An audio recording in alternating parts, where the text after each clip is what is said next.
WhatsApp guys, কী অবস্থা সকলের? আশা করি তোমরা অনেক ভালো আছো। আমিও অনেক ভালো আছি। আজকে তোমাদের কাছে একটা গল্প শেয়ার করতে যাচ্ছি।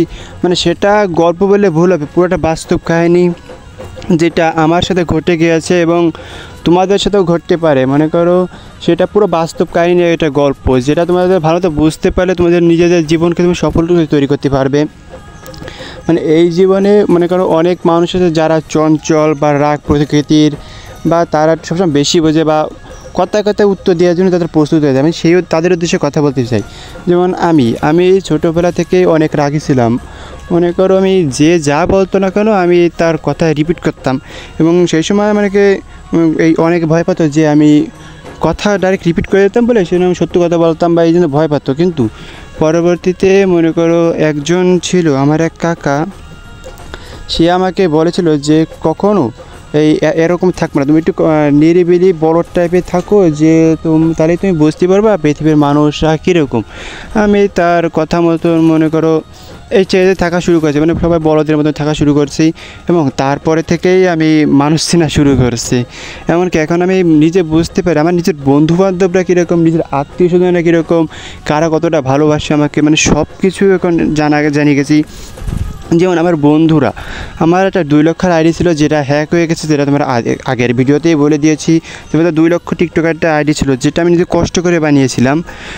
সেটায় আমি ভিডিও ছাড়তাম, নিজে ভিডিও ছাড়তাম, কেউ ছিল না যে আমার ভিডিও বানা দেবে। আমি আমার এক বন্ধুকে বলেছিলাম যে দোস্ত আমার লাগে একটা ভিডিও বানা দে, জাস্ট একটা ভিডিও বানাতে। তো আমি মেলা জোর করেছিলাম, মেলা বলেছিলাম যে একটা ভিডিও বানাতে, একটা গেমিং ভিডিও, আমার সাথে দাঁড়া, তুই একটু খালি দাঁড়াবি, আর কিচ্ছু করা লাগবে না। কিন্তু সে আমাকে ডাইরেক্টলি মুখে বলেছে আমি তোর সাথে কোনো ভিডিও বানাতে পারবো না। এবং সে অনেকবার বলেছিলাম, আরও অনেকবার বলেছিলাম, কিন্তু সে কোনো সময় আমার ভিডিও বানা দেয়নি। মানে এইবার বুঝে গেছি, সেই থেকে আমি বুঝে গেছি যে আমার বন্ধুরা বা কীরকম। আরও অনেকবার পরীক্ষা করেছি, মানে কোনোভাবে বলতে পারি না যে রিয়েল বন্ধু। অ্যান্ড এই যুগে আমি সবাইকে বলতে চাই, তোমরা বন্ধু গোছাও, কিন্তু রিয়েল বন্ধু গোছাবা। যারা বন্ধু গোছানোর কথা পরীক্ষা করে নেবে, কারণ অনেক আছে যারা বন্ধু নামে শত্রু বিরাজমান থাকে। যেমন আমার সে বন্ধু আমার প্রত্যেকটা পদে পদে আমার অপমান করতে পারে কিনা সেটাই সে মানে দেখার ব্যবস্থা করে। প্রত্যেকটা পদে পদে আমাকে অপমান করে। সে কোনো সময় আমার চায় না যে আমি ভালো থাকি। আমি অনেকবার দেখেছি সেই বিষয়টা। এরকম তোমরা যে বন্ধু গোছাতে চাও, মনে করো তোমরা ভালো বন্ধু গোছাবে, ওরকম সাধারণ খারাপ বন্ধু কখনো গোছাতে যাবে না। আর বিশেষ করে তোমার আত্মীয় স্বজন যারা আছে তাদেরকে চেনার উপায় তোমরা বলতে থাকো। যেমন আমার আজকে গরিব, আমরা মানে টাকা পয়সা নামটা নেই, আমরা গরিব, পুরো ঠিকমতো 3 বেলা খেতে পারি না। এরকম ভাই আমি আমার আত্মীয় স্বজনকে বাড়ি যাই, যখন আমি একা গেছিলাম তখন মনে করো আমার বাবা মার সাথে থাকে, তখন তারা কিছু বলে না। আমার একদিন আমি বেড়াতে গিয়েছিলাম, আর তারা নিজেরাই বলেছিল যে আমরা গরিব, তোরা খাইতে পারছিস না, তা আমার ঘরে আসিস কেন। আমি সেইবার আমি নিজে মনে করো আমার কষ্ট হয়েছিল, কিন্তু কিছু বলতে পারিনি। যে কোনো আত্মীয় তার মুখের সামনে এটা বলতে পারে যে আমার ঘরে আসিস কেন তোরা, যে তোরা গরিব বা আসিস কেন। আমার নিজের বাবাকে পর্যন্ত অপমান করেছিল, কিন্তু যা কিচ্ছু বলতে পারিনি, কারণ আমরা তো গরিব, টাকা পয়সা নেই, তা কিচ্ছু বলতে পারিনি।